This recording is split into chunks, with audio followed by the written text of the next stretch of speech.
খুব কম তেলে এই চিকেনটা খেতে কিন্তু খুব সুস্বাদু টেস্টি হয়।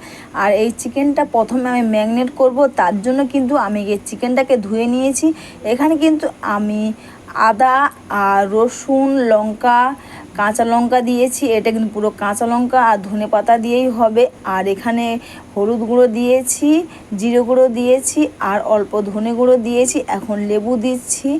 আর পেঁয়াজটাকে আমি এইভাবে ছোটো ছোটো করে কেটেছি আর লঙ্কা গুঁড়ো এইভাবে আমি কেটে নিয়েছি, দিয়ে একসাথে ভালো করে ম্যারিনেট করে নেব। আর প্রথমে কিন্তু মাংসটাকে ধুয়ে নিয়ে আমি এতে ভিনিগার মাখিয়ে রেখেছিলাম, তো মাংসটা আমার ম্যারিনেট হয়ে গেছে। আর এতে কিন্তু আমি 1 চামচ মতো সাদা তেলও দিয়েছি। এটা আধা ঘন্টা এখন রেখে দেবো।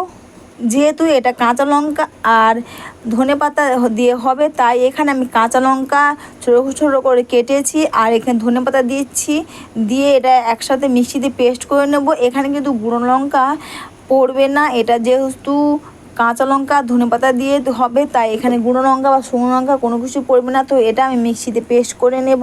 আর এটা কিন্তু খুব কম তেলেই হয়, বেশি তেল এতে লাগবে না। তো কড়াইতে আমি তেল দিয়েছি, দিয়ে সাদা তেল দিয়েছি। এরপর ম্যারিনেট করে মাংসটা এইভাবে আমি দিয়ে দেবো কড়াইতে।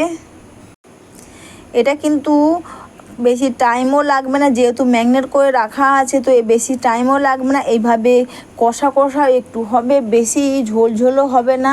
আর খেতেও কিন্তু খুব সুস্বাদু টেস্টিও হয় বেশ, আর খুব ভালো লাগে খেতে বেশ এই মাংসটা। এটা কিন্তু গরম গরম ভাতের সঙ্গে, রুটি, পরোটার সঙ্গে খেতে কিন্তু খুব ভালো লাগে। আর যেহেতু এটা বেশি লঙ্কা দেওয়া হয় না বা এতে বেশি লঙ্কা পড়ে না, এটা কিন্তু বাচ্চা বড় সবাই কিন্তু খুব ভালো, এটা খুব পছন্দের খাবার, বেশি লঙ্কাও এতে হয় না।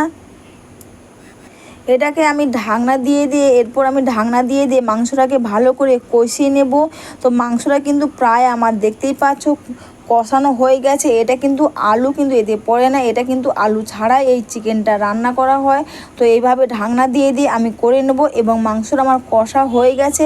এরপর মিক্সিতে পেস্ট করে রাখা ধনে পাতা আর লঙ্কার পেস্টটা আমি দিয়ে দেব, দিয়ে আবার এতে ঢাকনা দিয়ে করে নেব। এতে কিন্তু বেশি জল দিতেও লাগে না, এতে যেহেতু দেখবে ভিনিগার দিয়ে কিন্তু মাংস ম্যারিনেট করে রাখলে কিন্তু দেখবে চিকেনে কিন্তু প্রচুর জল বেরোয়। দেখবে চিকেনে আমরা যে মাংসটা কষি ওতে দেখবে চিকেনটা প্রায় সেদ্ধ হয়ে যায়, এতে দেখবে জলটা খুব কম লাগে।